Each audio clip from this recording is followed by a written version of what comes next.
Good morning, guys, and welcome to another episode by Mining Store. Today, I'm going to be going through exchanges. A lot of people, when they first start out trading cryptocurrency or they've mined some cryptocurrency and they want to sell it, they're a little bit confused, or they're not fully confident on what exchanges they should use and actually how to sell their cryptocurrency. So today, I'm going to give a bit of a dive into that. We're looking at Handshake today.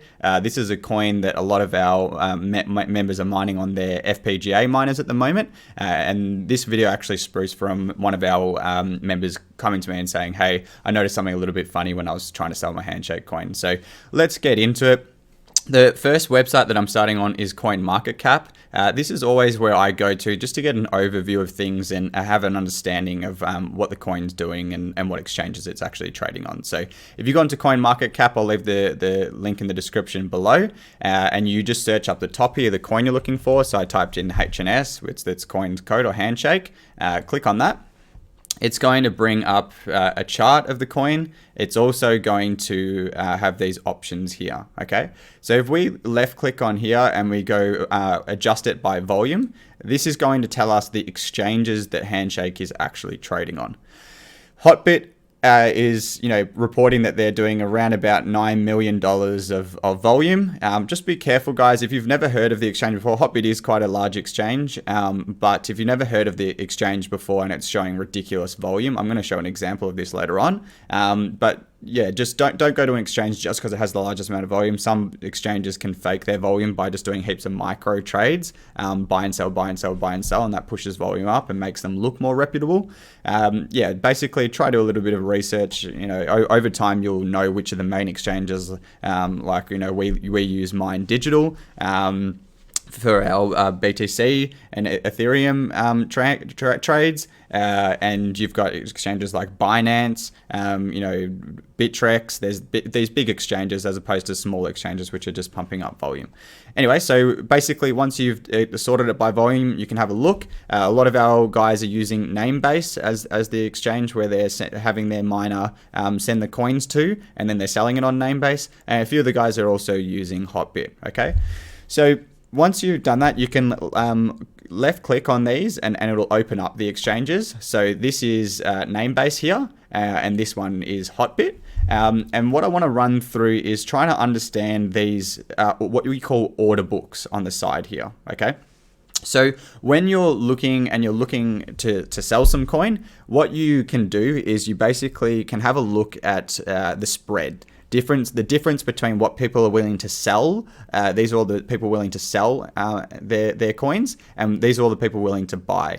So as we can see here, the person next in line who is offering the highest price to buy Handshake is offering at 0.0000175. Okay, so that's what they're willing to buy it at, but there is only someone at the moment willing to sell at 1766. So until these two people meet in the middle, or this person just gives up, cancels that order and puts in a buy order for 17656, which it just changed from 66, then there will not be a trade executed. Okay, once people meet in the middle and they do a trade is executed, it gets moved over to here, and this is the trade history. So as we can see just then live, we just saw that trade get executed at 1755. All right.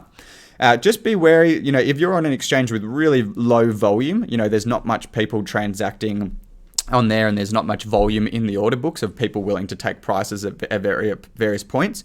You might, it's what we call a fat finger, and you might, go sell at market price over here, but the market price that, there's only someone actually willing to sell their coins at something that's ridiculously lower or higher, than what the actual standard market price is on an exchange with good volume. Okay, so really, it's really good habit not to use, market orders and just go, yeah, I'll take the best market price, because that might be well above, or if you're selling your coins, it might be well below.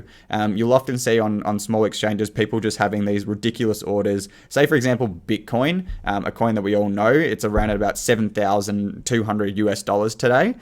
Someone on a really small exchange might have a Bitcoin buy order at like 3,000 USD, and if there's no volume on that exchange and some person comes on and tries to sell their Bitcoin Bitcoin at market price, it's just going to execute that really low order, and the other person is going to get absolutely ripped off. So important to use exchanges with high volume, important to use exchanges with good reputation, and important not to just market sell, and actually have a look at the order book, have a look at what the spread is between the sell and the buy price, and make sure you're not getting, I suppose, ripped off. So that's a little bit about how to use the order books. It can look a little bit daunting at first, like all these numbers, but basically it's literally just chronologically going from lowest person. These are people willing to buy. They're willing to buy. The highest price willing to buy is right here. And then these are the price that people are willing to sell at. And when they meet in the middle, that gets executed as an order and gets put over into this trade history over here. Okay, let's have a look at another exchange now on Hotbit. The price at the moment is currently paired in Handshake to Bitcoin. What I want to actually do is, so it's a bit more intuitive, we'll make the comparison first. As you can see, the spreads are really tight on this exchange because there's a lot more volume. As we saw here on Hotbit, there's about $9 million compared to on Namebase, there's only $21,000.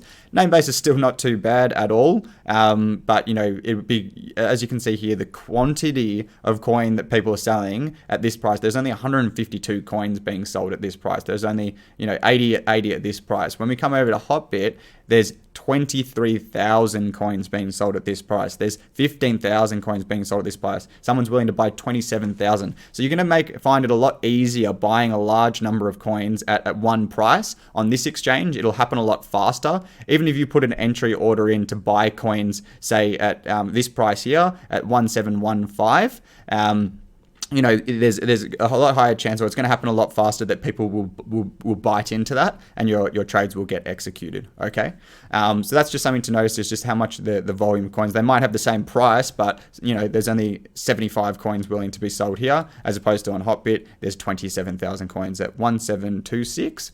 Over here at 1766. So 26 is all the way around this area here, down here. So you could put a buy order in here and just wait for people to bite into it, okay? And you're gonna, basically, I think the picture is pretty clear there for you guys now. Now, the other thing that I want to just go into is, if we just make it a bit more intuitive, that Hotbit is offering USD Tether price, so Handshake to USD Tether price. So basically, this is literally like what you're used to. This is in US dollars, I guess, or US Tether, which is backed by US dollars. So basically, as we can see here, these are the prices. Someone is willing to buy at 12 cents and 0.1177, I suppose. And yeah, just makes it a little bit clear. The spread's quite tight, 0.67%. There's plenty of volume. You can buy 12,000 coins at that price, and then you're not even paying 1 cent extra or point of a cent extra to execute a trade. Okay, so that ties that up really nicely. Just to summarize that, head to coin market cap, put the coin in that you're looking for, have a look at the exchanges, which one's offering the most volume. Try to go to the exchanges that have the most volume, but make sure they have a good reputation. And then when you're on here, you know now how to use the order book and how to look at the past trades that have been placed. The last thing that I want to go through, this is an example of an exchange with a really low volume. So this Gate.io, I've never heard of it before, but I'm going to go on here and just have a look at it. As you can see, the spreads are much higher. There's someone willing to buy at 1713, but there's only someone willing to sell at 551. And so the spread is a lot higher at 4%, as opposed to on, say, Hotbit, where our spread was 1% or less than 1%. Okay, that's because there's much more volume. Alrighty. The final thing, and this is what I was wanting to summarize about different exchanges. Bitcoin is the most well-known coin, and as we can see, this Bilixi exchange, I know it's a Chinese exchange. I've used it before. They are okay, but they have had they do pump their volume a little bit, so they just create lots of micro trades. They don't have the greatest reputation, but they're reporting that in a day they've done 1 billion $1,308,101,362 worth of volume. Now we all know that Binance is like one of the biggest exchanges, and they're only saying that they're doing 361 million only. I know that is still a large amount, but you know, a lot of these exchanges in between here, I'm going to dare say that this is, you know, probably a bit of fake volume, as opposed to an exchange with a decent reputation, you know, that's reporting something a bit more accurate. So I would probably prefer to use Binance over Bilixi, because it's got a better name, and yeah, you know, $306 million of volume is ample. Final points that I want to make when you're transferring cryptocurrency between exchanges: just be careful of transferring really, really small amounts. For example, if you're transferring, say, 50 Handshake, which is only worth, you know, 12 cents per coin. If you're transferring, you know, only 50 of those between an exchange, most exchanges will charge you a minimum transfer fee, and you might get a bit of a rude shock when, you know, you well, not really too rude because it's not a huge amount of money, but in terms of percentage value, when you're making that transfer and, you know, like say 30% of it is gone in a fee because the fee might be 10 or 20 cents minimum. Yeah, just be careful when transferring really small amounts around. Try to, you know, keep your coins in a safe place. You know, we encourage people to use Mind Digital because they have custodial backed insurance, and yeah, we know the CEO, you know, they're in the Discord to help people out. But if anyone has any questions, just shoot it through. Good luck with everything. Hopefully that clears up, you know, just a little bit about the process that I go through before I actually sell coins on any exchange. If I've started getting into a new coin, always check out where the volume is. Try to go to exchanges with higher volume, and try not to do too many micro trades or transfers. Okay, all the best, guys. Have a great weekend, and I'll touch base with you next week. Cheers.